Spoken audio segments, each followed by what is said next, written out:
चलो और cash prices जीतो सिर्फ RummyCircle.com। सबसे मेन स्नाइपर है AWM M8-2B एंड कार 98। बाकी गन्स में डिफॉल्ट एम वर्क करती है, जैसे कि हमारा एम ऑटोमेटिक से बंदे पर चिपकता है, लेकिन किसी भी स्नाइपर पर डिफॉल्ट एम वर्क नहीं करती। एंड इसलिए इस वीडियो पर हम लोग कुछ सीक्रेट ट्रिक्स को जानेंगे और बेस्ट कैरेक्टर कॉम्बिनेशन के साथ कुछ सीक्रेट सेटिंग्स को भी जानेंगे।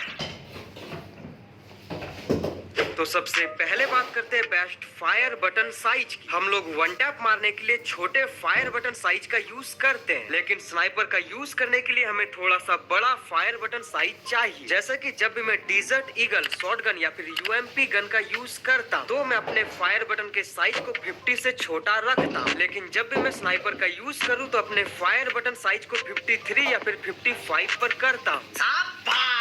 चूंकि स्नाइपर पर हमारा डिफॉल्ट एम वर्क नहीं करता।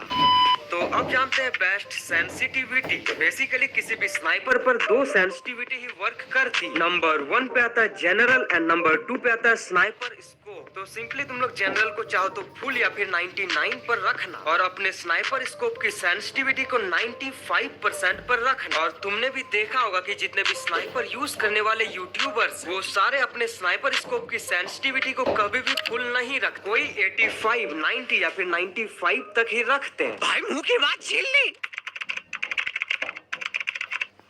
तो देखो, जब भी हम लोग किसी अदर गन का यूज करते हैं, चाहे वो UMP हो, शॉटगन हो या फिर डिजर्ट ईगल, तो हमें यहाँ पर मिडिल पर एक मार्क दिखाई देता है जिसको हम लोग कहते हैं क्रॉस हेयर, और ये हमें हेल्प करती है बंदे पर अपने एम को सेट करने में। लेकिन जब भी हम लोग किसी भी स्नाइपर का यूज करें तो हमें कभी भी ऐसा देखने को नहीं मिलता। तो इसीलिए तुम्हें अपने कस्टम HUD पर जाना पड़ेगा और या तो अपने इमोट वाले बटन को या फिर अपने बैट के इमोट बटन को अपने मिडिल पर सेट करना एंड इसकी ट्रांसपेरेंसी को थोड़ा सा कम करना एंड इसकी साइज को भी एडजस्ट कर लेना। इसके बाद तुम लोग देखोगे कि तुम्हारा बैट इमोट ही तुम्हारा क्रॉस हेयर की तरह वर्क करेगा और इससे तुम लोग अपने एम को बंदे पर सेट कर सकोगे।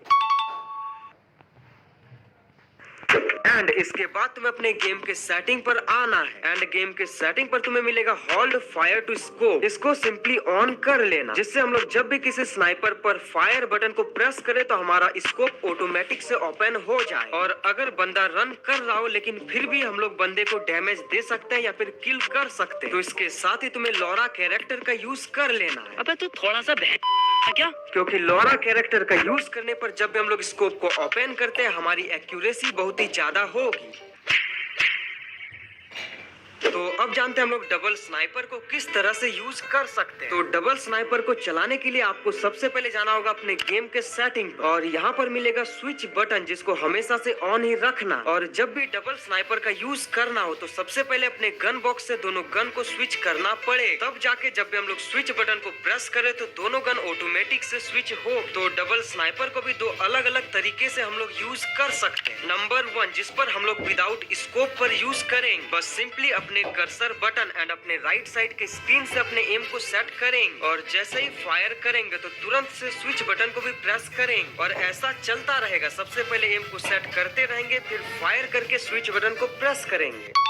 लेकिन इसका दूसरा तरीका भी है जिससे अपने स्कोप को ओपन करके डबल स्नाइपर को चला सके। इसके लिए सबसे पहले हमें फायरिंग करनी पड़ेगी एंड बस फायर बटन को प्रेस करते ही हमारा स्कोप भी अपने आप ही ओपन होगा, क्योंकि हमने होल्ड फायर टू स्कोप वाली सेटिंग को ऑन करके ही रखा। तो सिंपली हमें फायरिंग करना है, देन स्विच बटन को प्रेस करना, देन स्कोप बटन को प्रेस करना और ये चीज चलता रहेगा। Fire switch and scope, fire switch and scope button. और एम को एडजस्ट करने के लिए आपको भी पता है कि अपने कर्सर बटन एंड अपने राइट साइड के स्क्रीन से मूव करना। सो अब जानते हैं अगर आपके पास एक ही स्नाइपर है देन आप लोग किस तरह से डबल स्नाइपर की तरह यूज कर सकते हो। यानी कि मेरे पास है बस एक स्नाइपर लेकिन मैं यूज कर रहा हूँ जैसे कि मेरे पास हो दो अलग अलग स्नाइपर। तो देखो, इसकी सबसे सिंपल ट्रिक के लिए अपने गेम के सेटिंग पर आओ। गेम सेटिंग पर मिलेगा क्विक रिलोड बटन। इस सेटिंग को सिंपली ऑन कर देन सिंपली राइट वाले फायर बटन से फायरिंग करो, फिर अपने रिलोड बटन को प्रेस करो और इसके बाद प्रेस करना है स्कोप वाले बटन को। बहुत ही सिंपल ट्रिक है। सबसे पहले फायरिंग करो, फिर रिलोड बटन को प्रेस करो एंड इसके बाद स्कोप बटन को प्रेस करो और ये चीज तुम्हें लगातार एंड परफेक्ट टाइमिंग पर करना पड़ेगा। परंपरा, प्रतिष्ठा, अनुशासन। लेकिन अगर तुम लोग एक स्नाइपर को बहुत ही फास्ट एंड सबसे सिंपल ट्रिक जानना चाहते हो, लेकिन उस ट्रिक को बताने से पहले वीडियो को लाइक करके चैनल को सब्सक्राइब कर, और अगर आप लोग गिल्ड टेस्ट देना चाहते हो या फिर ब्लॉग वीडियोस देखना चाहते हो तो सेकंड चैनल की link description and pin comment में मिलेगी, जाके सब्सक्राइब करो। तो देखो यहाँ पर मेरे पास से एक स्नाइपर एंड मैं काफी मूवमेंट स्पीड के साथ चला रहा हूँ। इसके लिए आपको चाहिए होगी एक स्नाइपर एंड एक ग्लू वॉल। आपको ज्यादा बटन्स को प्रेस नहीं करना, बस फायरिंग करो एंड ग्लू वॉल को लगाओ, फिर से फायरिंग करो एंड फिर से ग्लू वॉल को लगाओ। इससे आप लोग कवर भी होते रहोगे एंड आपका स्नाइपर रिलोड नहीं लेगा। सही बात। अब कुछ इंपॉर्टेंट ट्रिक्स है, इसको तुम लोग ध्यान से समझना। नंबर 1, तुम लोग स्नाइपर के साथ किसी अदर गन का यूज कर सकते हो, जैसे कि एक स्नाइपर का यूज करो एंड तुरंत से स्विच करके दूसरे गन से डैमेज दो। इससे बंदे को मौका भी नहीं मिलेगा एंड बंदा आराम से किल होगा। नंबर 2, हम लोग जब भी किसी AWM या फिर किसी भी स्नाइपर का यूज करें तो फायर बटन को बस प्रेस नहीं करना, बल्कि फायर बटन को ड्रैग करते हुए प्रेस करना है।